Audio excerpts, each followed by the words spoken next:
There is nothing. Only warm primordial blackness. Your conscious ferments in it.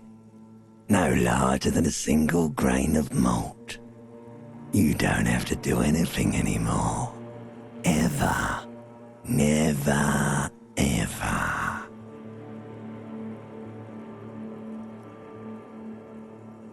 Never, ever, ever, baby.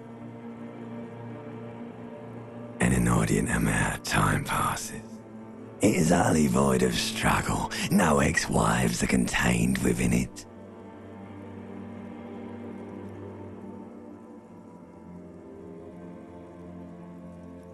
You got it, sweet brother. Nothing upon nothing upon nothing. Coming right up, sir. Smooth passage.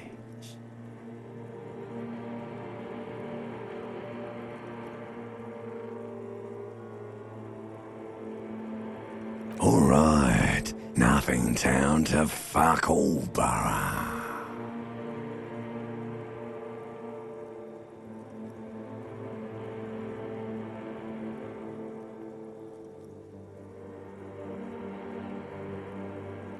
Do you want me to upgrade that to a one-way trip, sir?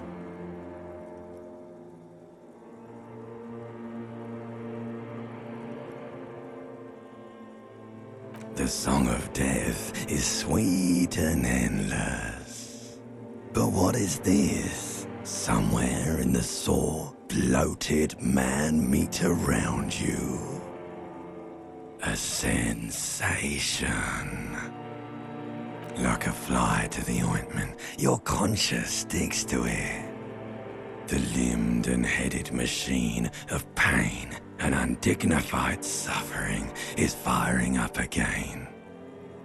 It wants to walk the desert, hurting, longing, dancing to disco music.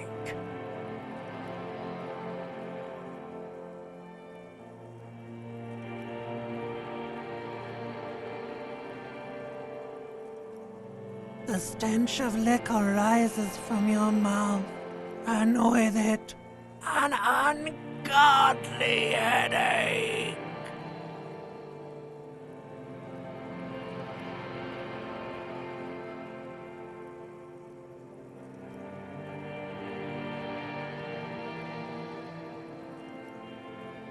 A fiery streak penetrates your skull, trying to force your eyes open. It's a sound, a clarion call from hell. Somehow, you know what it is. A caprice to name a motor carriage.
A mirror hangs above a bent and broken sink.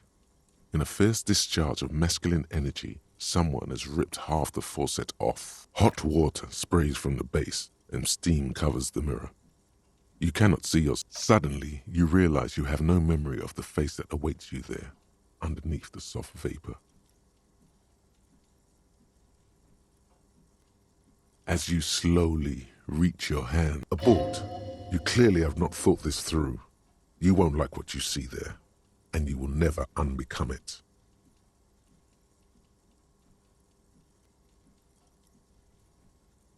Behold.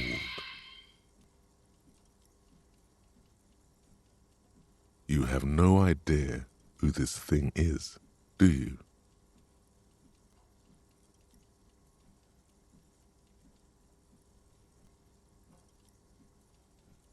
Too late. You clearly have rigor mortis on your face. Or wait, is that an expression? Are you trying to make an expression with that face? Why?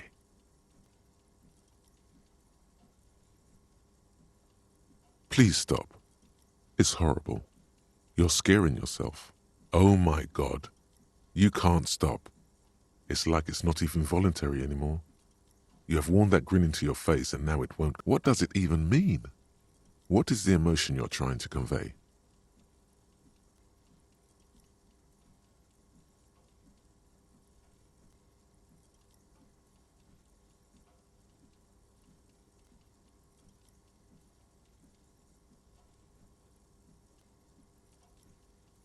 There might have been, 10 years ago. It's little more than a cadaverous spasm now.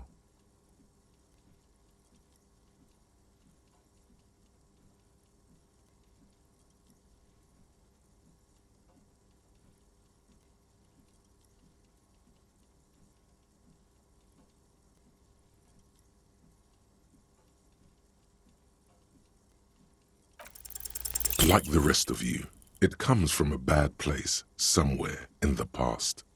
That's all you know for now.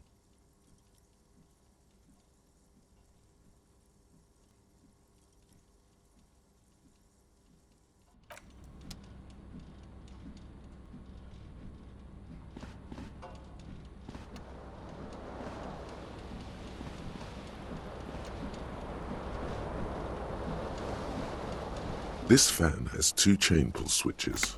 One ends in a tiny fan, the other in a light bulb. A truly horrific necktie has somehow attached itself to one of the blades.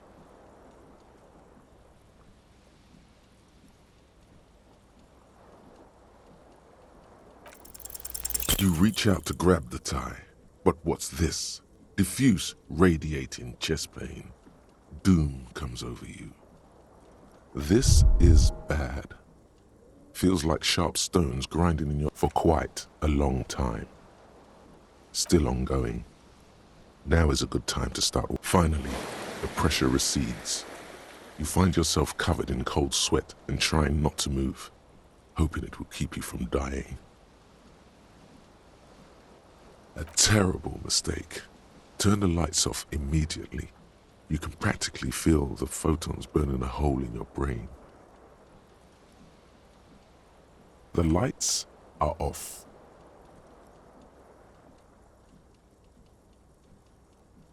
The blades come squeaking to a halt. It should be easier to reach the tie now.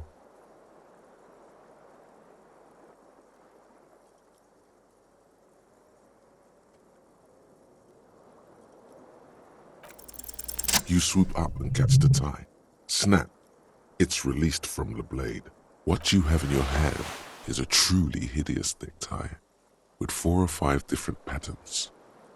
The knot reminds you of a noose.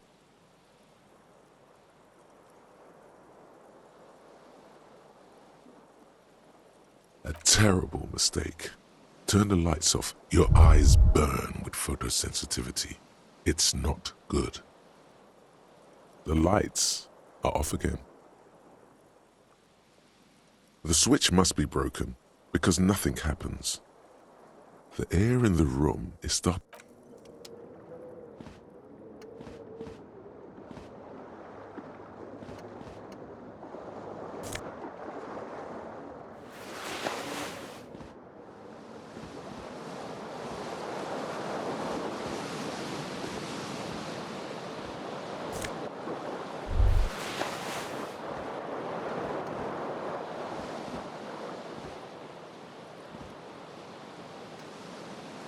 You hear a jingle.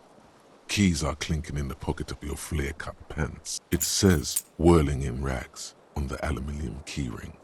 There is a single key on the ring. The number 1 is etched on it.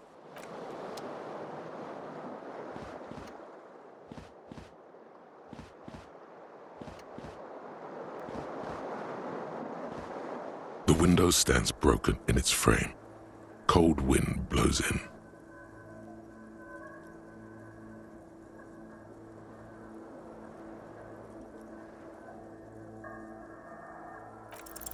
The shards face outward. Whatever broke this window came from the inside. A fine web of scarring covers the back of your right hand, more likely a projectile than a held object. There are no fragments on the floor from pulling a tool back in after impact. It is too large for a bullet, yet too small for a piece of furniture. You're looking for something heavy and larger than your fist, like the green shoe that's on the hat rack in the corner, which, coincidentally, is congratulations. You smashed the window with your own shoe.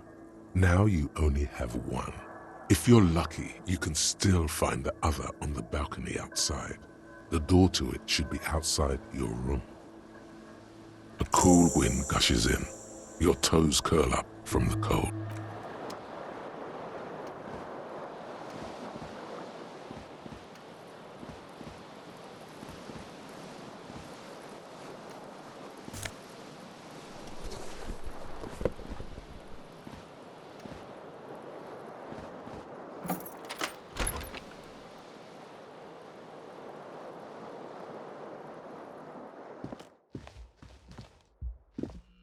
Hello, officer.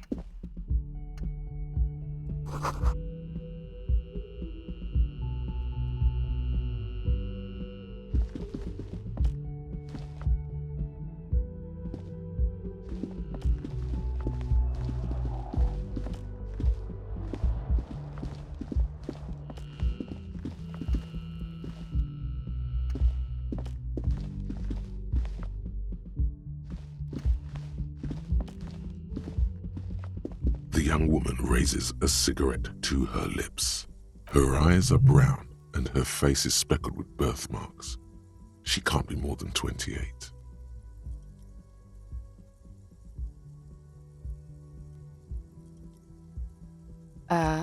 No.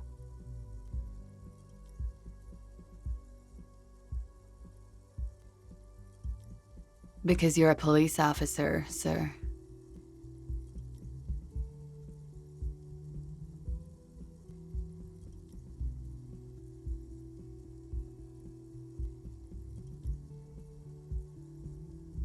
I am, yes.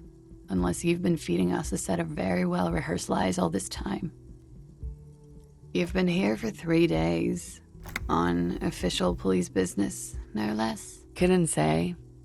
In truth, so far, mostly drinking.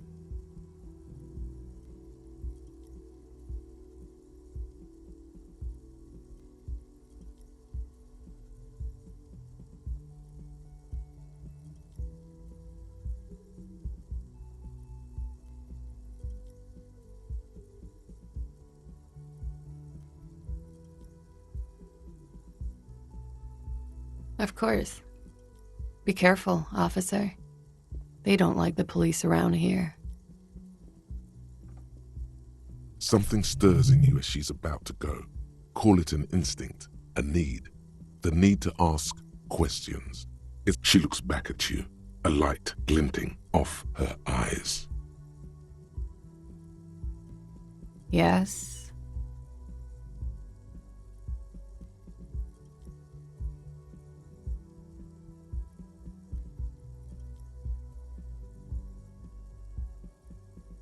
There was the usual ruckus. Loud disco music. I couldn't say. It's impossible to hear people speaking from over here. Yeah? Those words tell me something else. Feel like something you've said innumerable times before. Your mouth is the very shape of them.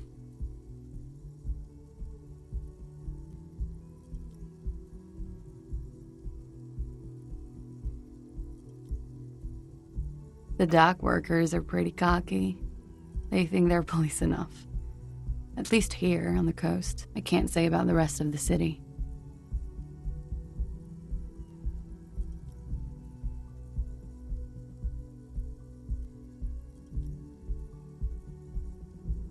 You're in a hostel, sir. We are in Revachol. Revachol is the disgraced former capital of the world, divided into zones of control under foreign occupation. Half a century after a failed world revolution, she is central to our moment in time.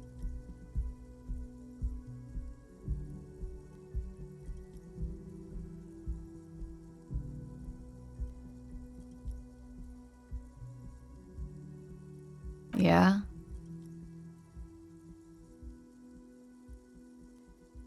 It's 51. The current century? Centuries don't have numbers, they have names. And this is the current one. Civilization has existed for 8,000 years, sir. You're right. There is nothing funny about civilization.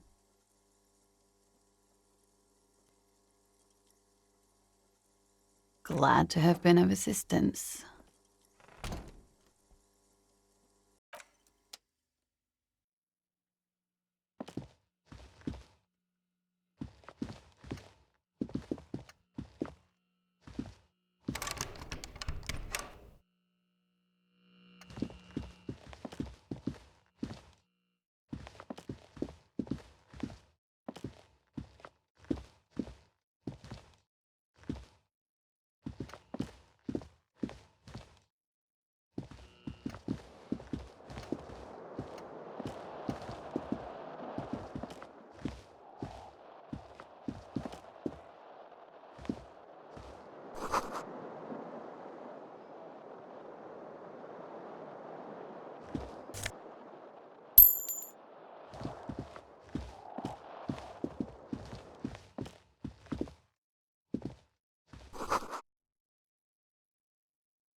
There they both are, two identical shoes, both copiously green and indiscriminately snakeskin, like two baby crocodiles.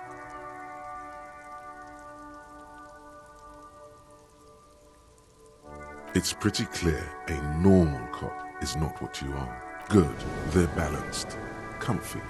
Feels like they're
You should totally sing karaoke here, the first chance you get.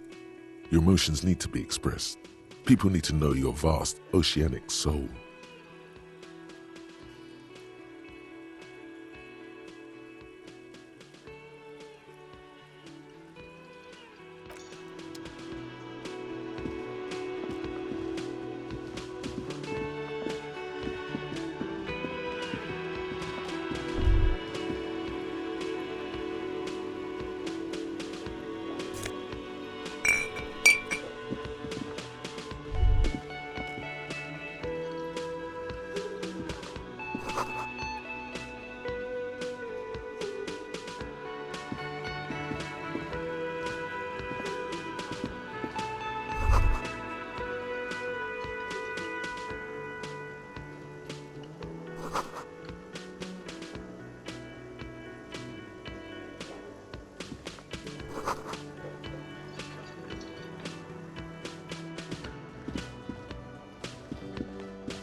A man in his late 20s stands behind the counter, inspecting a stuffed seabird.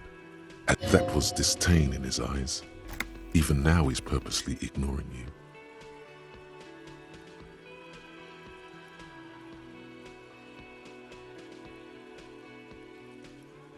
Oh no, you're a hero. A real hero cop. Could the massive property damage upstairs have anything to do with this?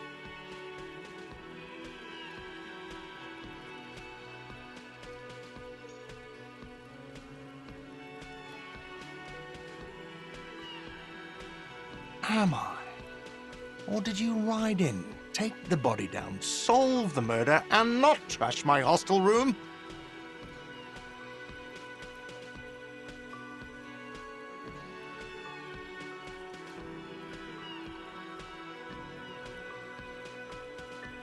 No, you see, actually, you didn't. You haven't done anything even remotely useful since you got here. No, I haven't seen you around. I'm not always here.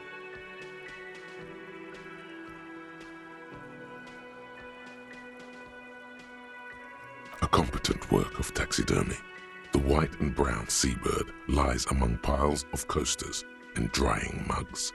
One of it looks like the bird was ripped off the shield that was used to mount it. This is the Great Skua.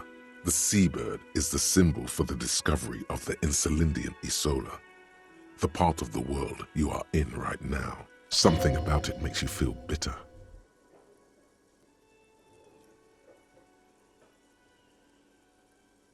Look, your buddy is over there. Why don't you go and talk to him, okay?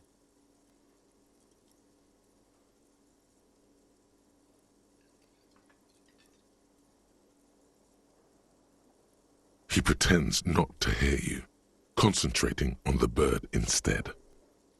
No, I'm not the bartender. I'm the cafeteria manager. Mm-hmm.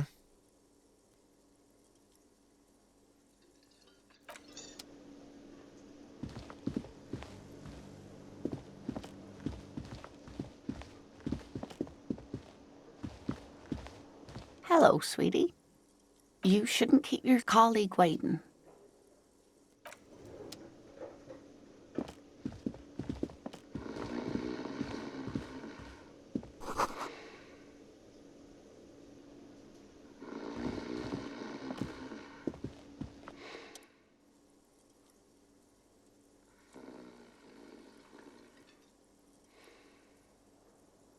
On the counter, rolled out of his open hand, you see a blister pack of headache medicine.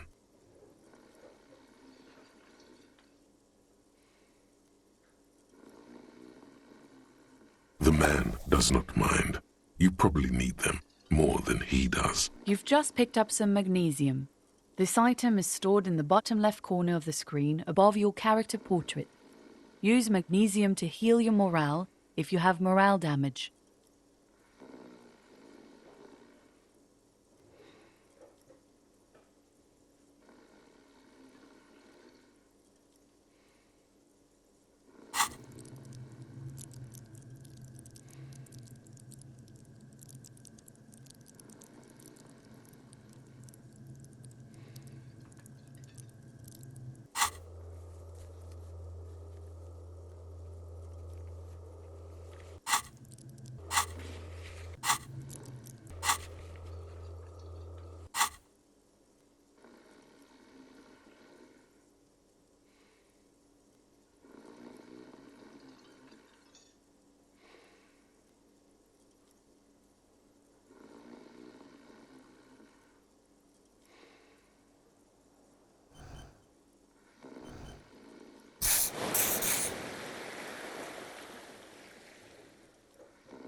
That sugary black rum stain on the counter makes you teary-eyed with joy.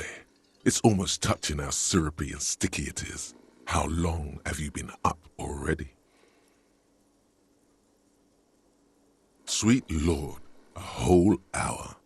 And you haven't thought about rum and lemonade in all that time? You've truly extinguished all trace of yourself.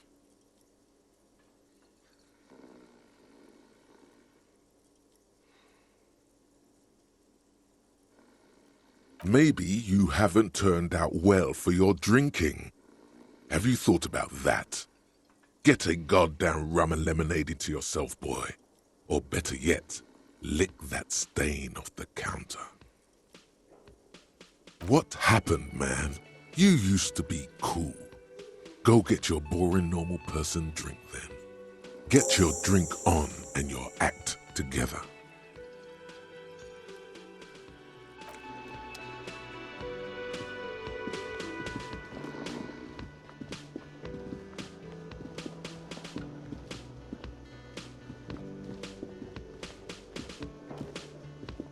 The man plucks at the seabird, frowning.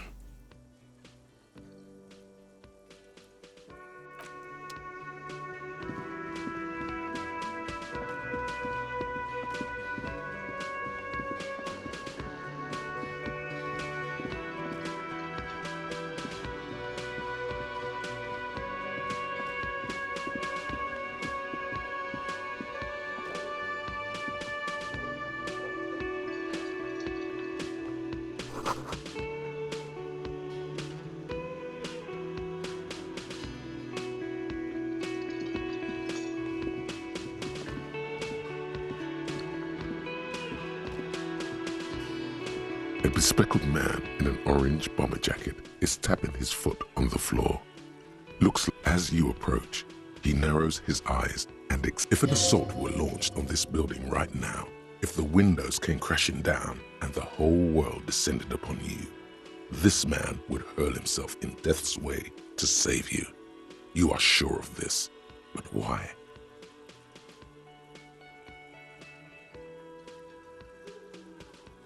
Hello, I'm Kim Kitsuragi, Lieutenant, Precinct 57. You must be from the 41st. You realize he's waiting for your name. This is your chance to come up with a really good name for yourself. Get creative. Conceptualize. Okay then. It looks like we had a little scheduling error on Sunday. Saturday too, actually. Have you had time to talk to the manager here? What he means is, he has been trying to meet up with you for 2 days, but you have been otherwise occupied.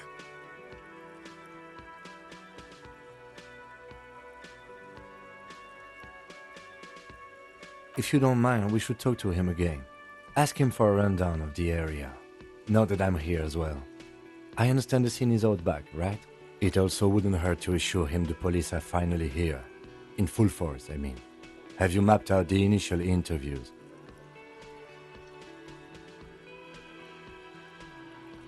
Okay, we'll have time for that after we take a look at the coroner's case. Have you removed the dead body from the tree?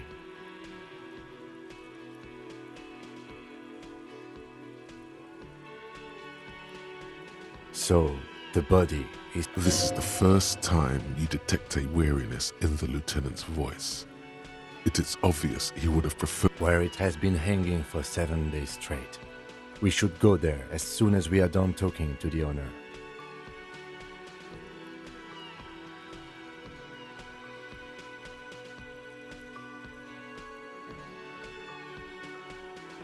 After you, officer.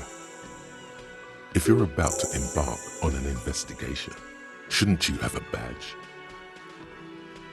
You mean you don't have a badge?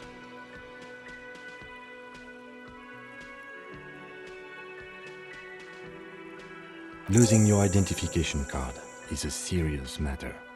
My vehicle has a shortwave. You can use it to report your badge missing. I advise you to try to locate it as quickly as possible. But getting the body down should still take... Lieutenant Kitsuragi is now in your party. You can talk to him whenever by interacting with...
The RCM in Martinez. What can I help you with?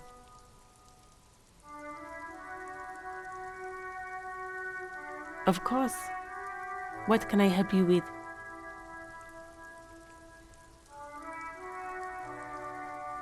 Of course. Where to?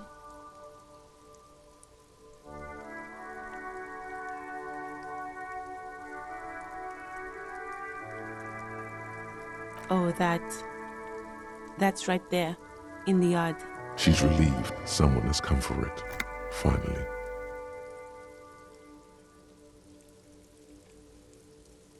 There's the pier, the Cape Side apartment buildings, some more tenements. Not a lot, really. The harbor gates, some kind of commotion, I think. I don't follow the local politics. A fleet store, too. Some shops and a bridge. The canal bridge leads to the coast, but it's broken, I think. Some kind of accident, probably.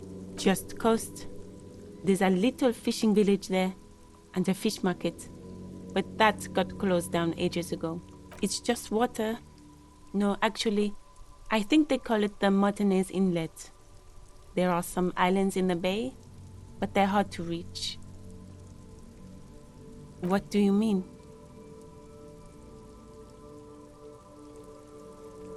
Yes, sir. District of Martinez. He knows where we are. He just wants directions.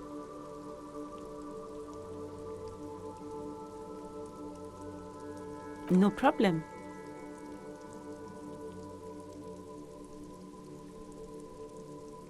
Of course. I won't hold you back. Her gloves. You get the feeling that you need them. You have a dead body to deal with after all. Sure, keep them. I have another pair.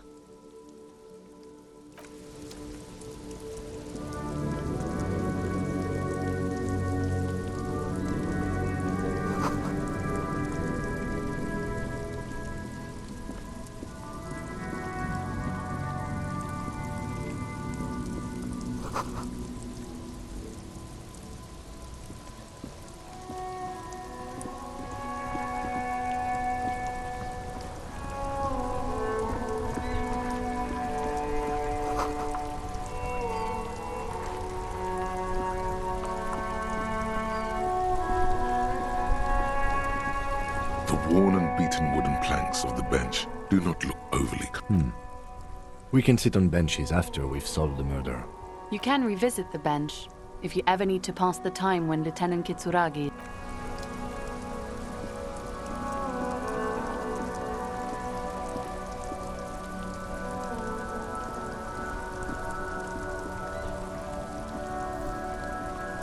Before you stands a motor carriage. The bodywork is covered in blue and white livery. Vapor emanates from the large engine on the back of the vehicle. It hasn't had time to cool off yet. This must be the infernal machine that tore you from oblivion. The Caprice Kinema motor carriage. In the cabin, you are welcomed by a set of steering levers, a radio microphone on a hook, a pull-out toolbox under the seat, and the soft glow of the fuel preheater gauge.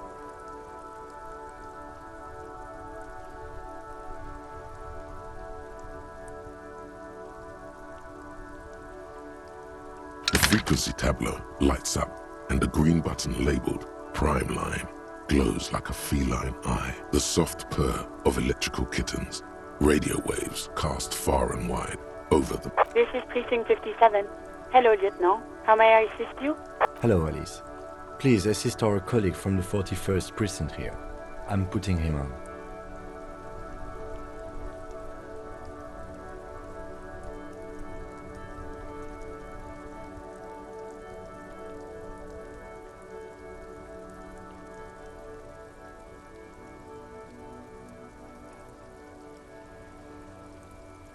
This is Officer Alice Demetri, Precinct 57. How may I assist you?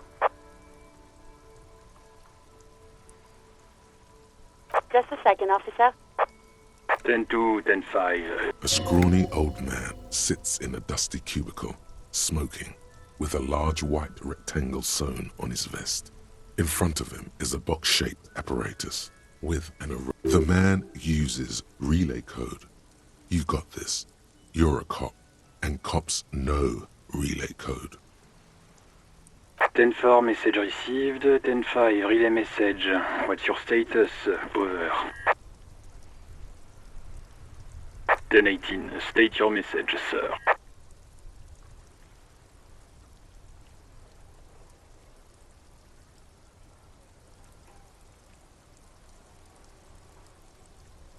Ten-9, over. 10-4, message received. This is a very serious situation. I need to 10-22 the captain. Over. Is it him? What does he want? Says he lost his badge and needs to report it. He what? He lost his badge? Who lost his badge? Dick fucking Mullen. Who do you think? It's Officer Dick Mullen from the bestseller Dick Mullen and the Lost Identity. Dick Mullen is not your name. It's the name of a fictional detective who would not lose his badge. Defend yourself. Immediately. They're laughing at you.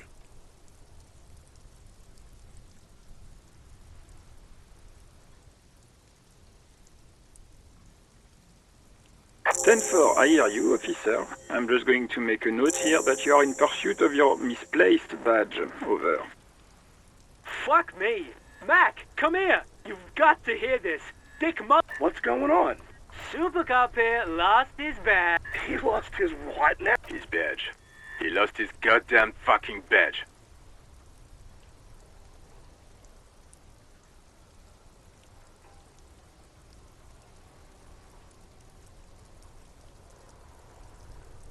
He asks you to please stop saying he lost his badge. Why? Did he find it? Sergeant Orson was wondering if you found your badge yet.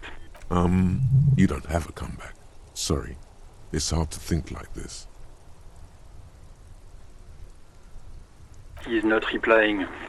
Looks like he's still looking for it. 10-9, come again. I didn't get that. Over. New heights even for Captain Sober. Ask him. Ask him if he's lost his gun, too. Sergeant Orson wants to know if you lost your gun too. Check your pockets. Check your... Holy fuck. You don't know where it is, do you?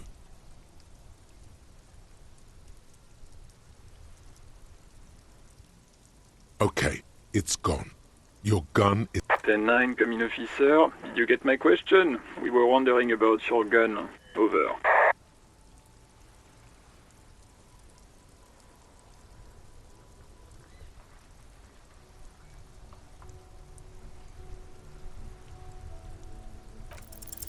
Even before you can get the words out, everything gets scrambled in your brain. He says he didn't lose his gun. Or his fun, whatever that means. Ask him to describe it. His gun. Not his fun. Just the gun will do. Satellite Officer McLean requests a description of your weapon. Over. Oh, request a description, huh? We'll give him one. Describe the plasma gun.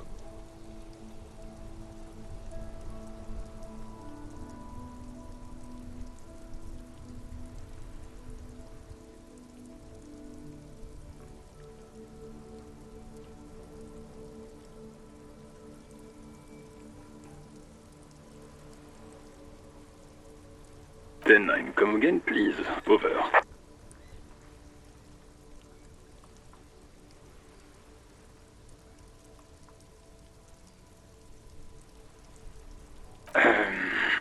I'm going to need to put you on speaker for a second. Over.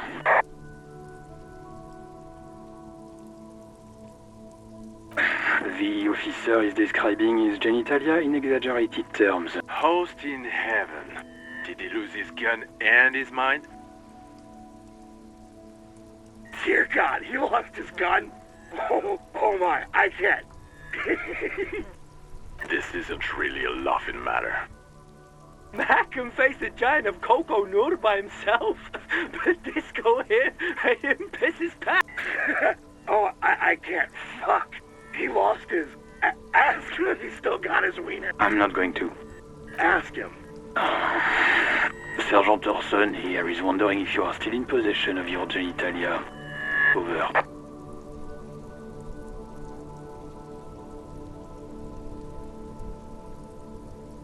That's a negative. Not going to say that. What's he saying? Share with the class. He said he sodomized your mother. The prick ate Mama's vanilla waffles at the captain's birthday party. Some nerve he's got. Sure her vanilla waffles were the only thing he ate? Shut up, Chester. This isn't funny. Tell him to apologize. Sergeant Orson requests that you apologize for the claims that you made about his mother. Over. Mac, he says you shouldn't have antagonist. Who? Satellite Officer V. I'm afraid he might be referring to himself. Fire, water? He's lost it. Fuck it. Tell him to find his goddamn badge and gun. That's the only thing that matters. Satellite Officer V.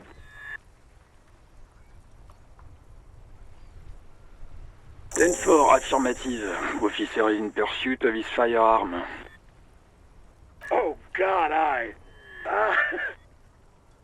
Officer, do you need further assistance? Over. Roger that.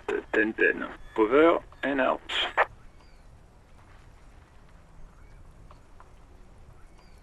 A metallic drawer slides out from under the seat and clicks into play. Take what you need, officer. It's going to be a long case. I'm not protective of my tools, like some men are. He's clearly a little protective of his tools. But what can you do? Work is work.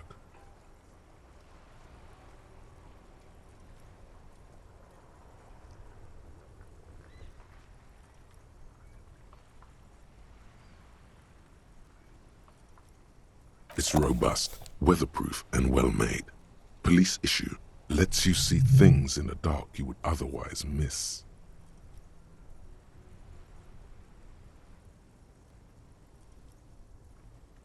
The handles are long and sleek. Snap, snap, go the cutters in your hand. The pull-out toolbox slides back into its nest. Preheater gauge casts a warm glow on the steering levers and the radio on its hook. The white suede feels luxurious under the touch, and the metal clutch handle so very familiar in your palm. As you tap on the gauge, the indicator pin jerks as if startled. It's in the large orange sector. There's no use pressing the heat button. It won't start without the ignition key. Translation. We're not going any alternative translation. Don't even think you can drive my MC.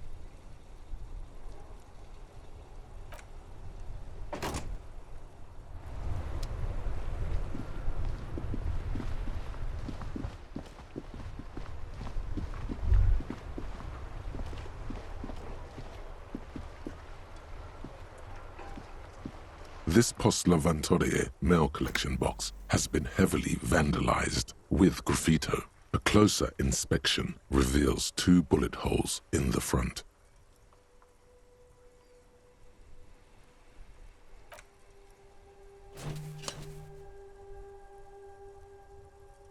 The box seems happy.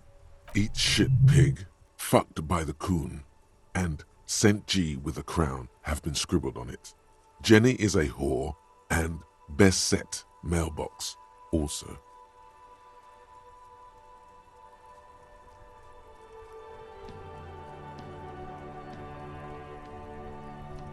The mail collection box seems cathartic, thankful even. So do you. You shudder, then you swallow.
Hello, sir.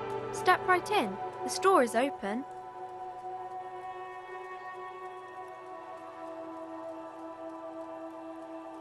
Are you interested in a new and exciting book?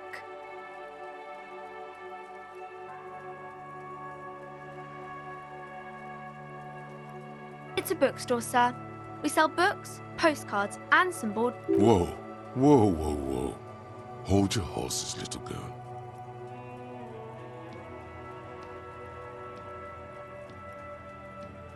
You're fooling nobody.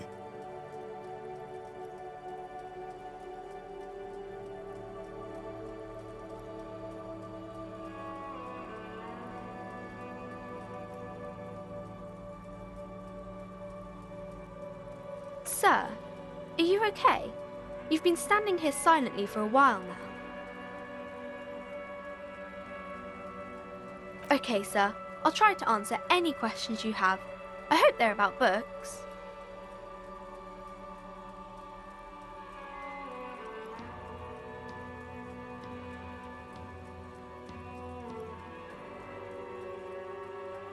My name is Annette, sir. My mum, her name is Plaisance. She owns the store. She's inside minding the register or organising the stock.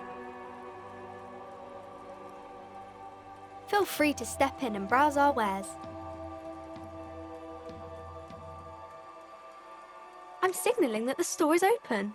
Otherwise, people might not know. They'd miss out on the crime, romance, and biographies of famous people.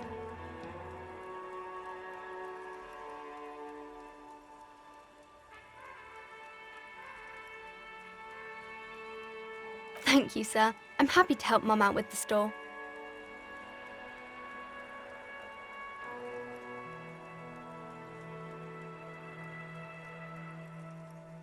I do my studies at home at the moment. I have to help Mum keep this place running.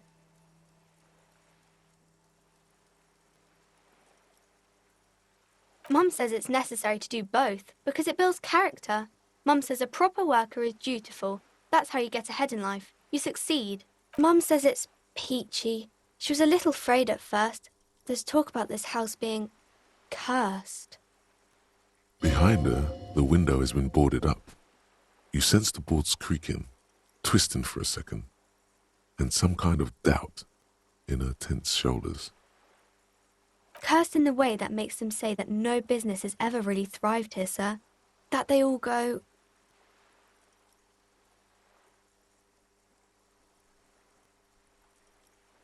Well, they run out of money and have to stop doing business.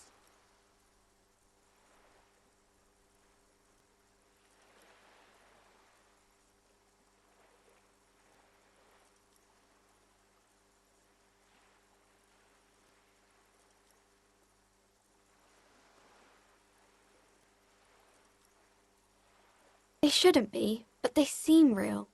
Anyhow, they say that these grounds are doomed for businesses.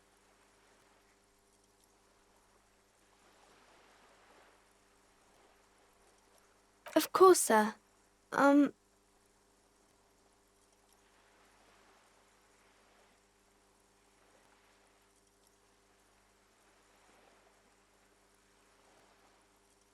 Oh, kings and queens and generals of old, or artists and writers, or music. I think that's why people read them, to find the secrets. Seems like most people who read those books fail to get more famous from reading them.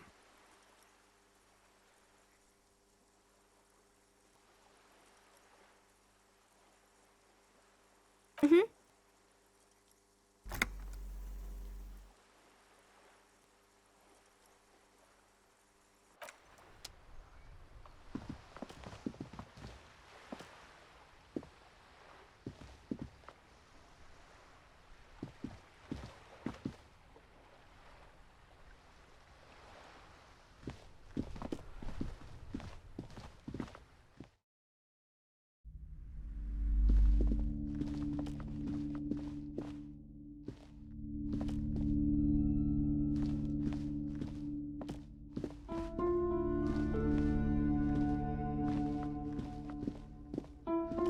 You see a set of tattered curtains blocking the way to another room. Excuse me, officer. The back room is strictly for employees only.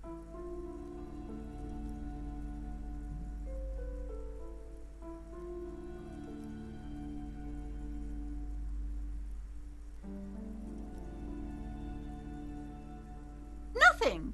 Why aren't you browsing the books? Don't you feel compelled to look at... She speaks almost as if she's trying to put a spell on you. Oddly enough, the more she tries to draw you away from the curtains, the more alluring they become.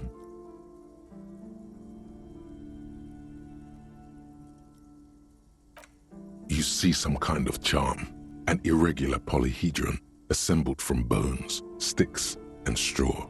Inside, this is a traditional Seminese ward, meant to provide protection against ill luck. Bad inhabitants of Ile de Fantôme. Aside from poking at it suspiciously, there is nothing else to do with the fish head charm at this time. The curtains remain shut before you.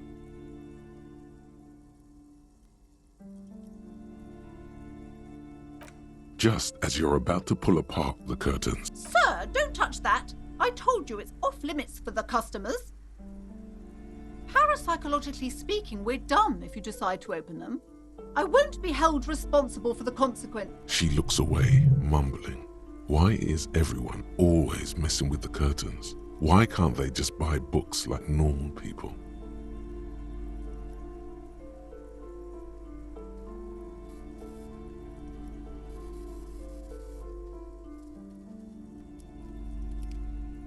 like you. Talking is always good. Go see what she has. There is something mysterious about the curtains. The curtains, tattered with age and covered in dust, hang before you, as if taunting you.